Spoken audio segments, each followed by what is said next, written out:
Yeah, I think I seen a picture of the Martin's, 19 ran yeah. something over, and there was sign like you could see Martin's coming because he must have ran something over with the right rear, and I assume it was slowly leaking, and he got super tight. He was up front, and he got super tight. We almost ran him over, so you could tell he had some kind of issue. Then he went to 3, and the tire blew out. So you're assuming like tire's leaking. He's probably shrinking the stagger in the back.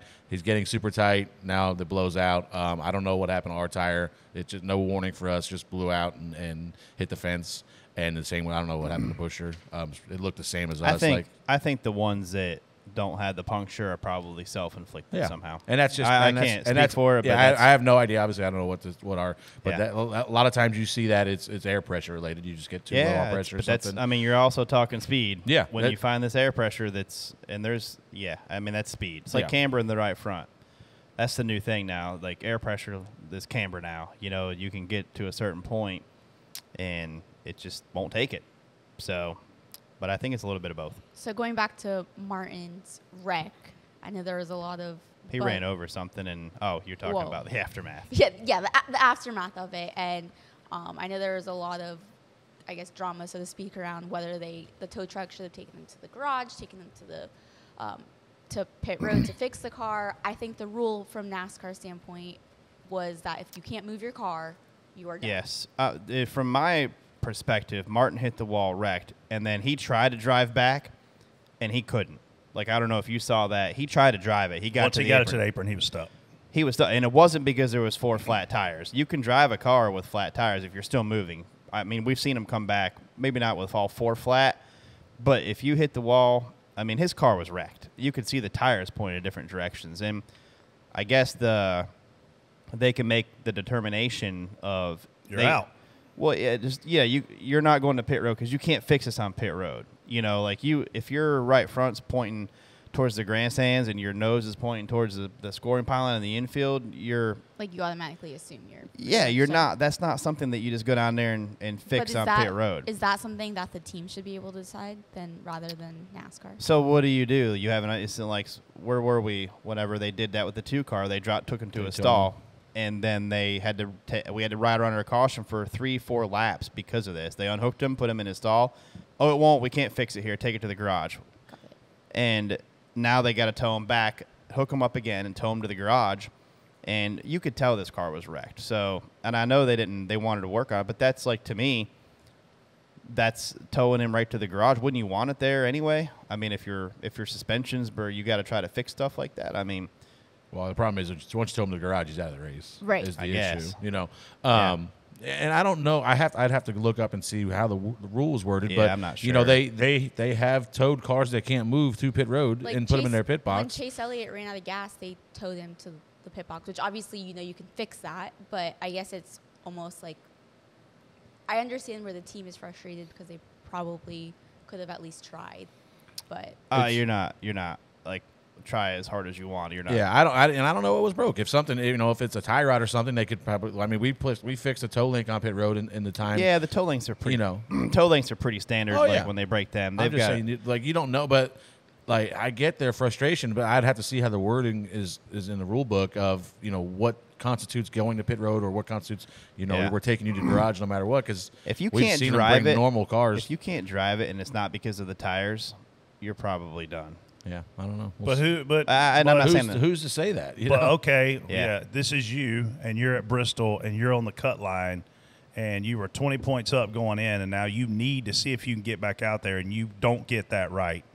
I don't think that's okay. Yeah, I mean, I'm not saying maybe there needs to be something where you can get it behind the wall and look at it, and if you can't fix it then, I don't know if going to the garage means you're Austin out. Dillon spent how long fixing his car yesterday after hitting the wall?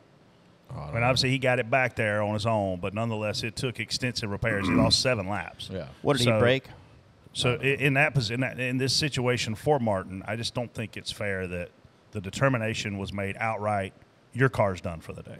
Yeah. Because at one point he was tied with Logano near the end of the race for the cut line. Well, it's huge. And then obviously Logano made a brilliant pit call to change that. And I think now Harvick's like 7 up on him or something. But give me, as a competitor, as a crew chief, as a spotter, the right to get my car back and make a determination of whether or not my car can continue. Because isn't that why you have the clock? Yeah, and I mean, even in like when you're wrecked, you know, you wreck on the racetrack and you're still limping back to pit road or whatever.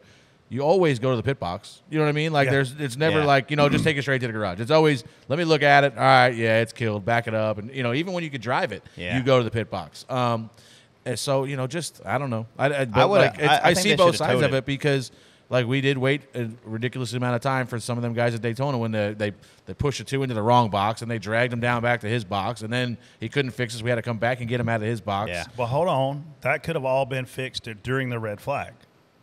And then we wouldn't have had people going everywhere when they pulled the red flag out and all the crashed cars went hauling ass back. Like, I think the driver, the team, the sponsors deserve the right for the crew chief to make the call, this car's not raceable, or the 7-minute clock expires and you're out. Yeah. I think you tow it to the garage, right outside the garage, and your clock starts.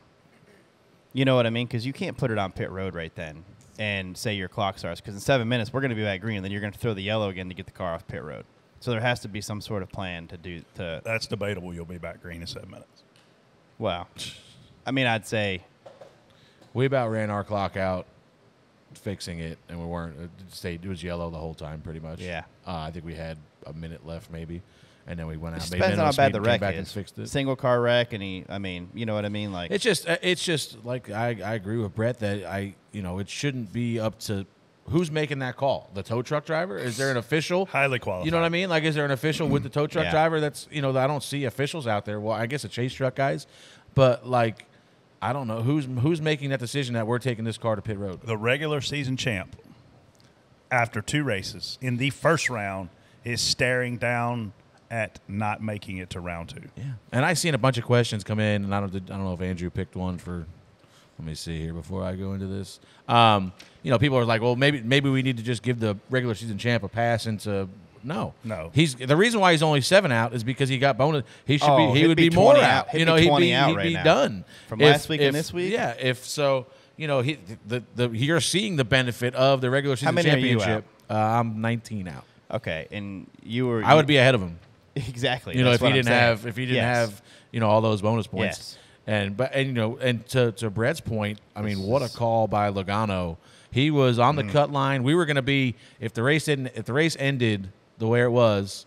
We got that caution with a couple to go.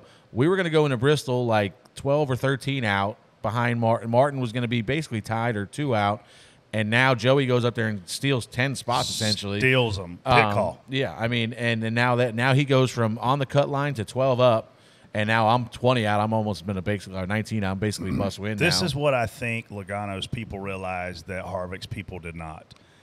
I'm not racing anybody in this race other than me trying to get points. I don't have to worry about Bubba Wallace. I don't have to worry about Martin Truex. We know how many points he's going to get. How many more points can I get if I try this and it works? They roll the dice. They go from being right at the cut line to now being the second guy above the cut line with a 10-point plus cushion versus what they had when that caution came out. I think that's the way major win for that team. Have to play the race like that. Maybe the difference in whether or not they make it or not. Yeah. Maybe the difference in whether or not Harvick doesn't make it by not doing the same strategy. He ran 15th, around 15th all day long. He was about 18th-ish. And then they go up there and steal a top 5 out of it. And, you're not going to even – you're going to get a net gain. There's on a green-white checker. You're going to come out of the pits in the top 5, 6, maybe. Well, it turns out they came out in the top 3 or 4, I think.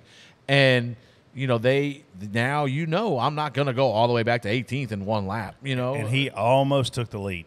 Yeah. And had he got the lead, I don't know that he's going to win the race, but they're going to run third. Yeah. Because nobody on old tires is going to pass him. Yeah, I agree. I think he still gets passed by maybe Jones and Reddick. Maybe, I don't know. We'll see. Phenomenal race. Yeah. Phenomenal race.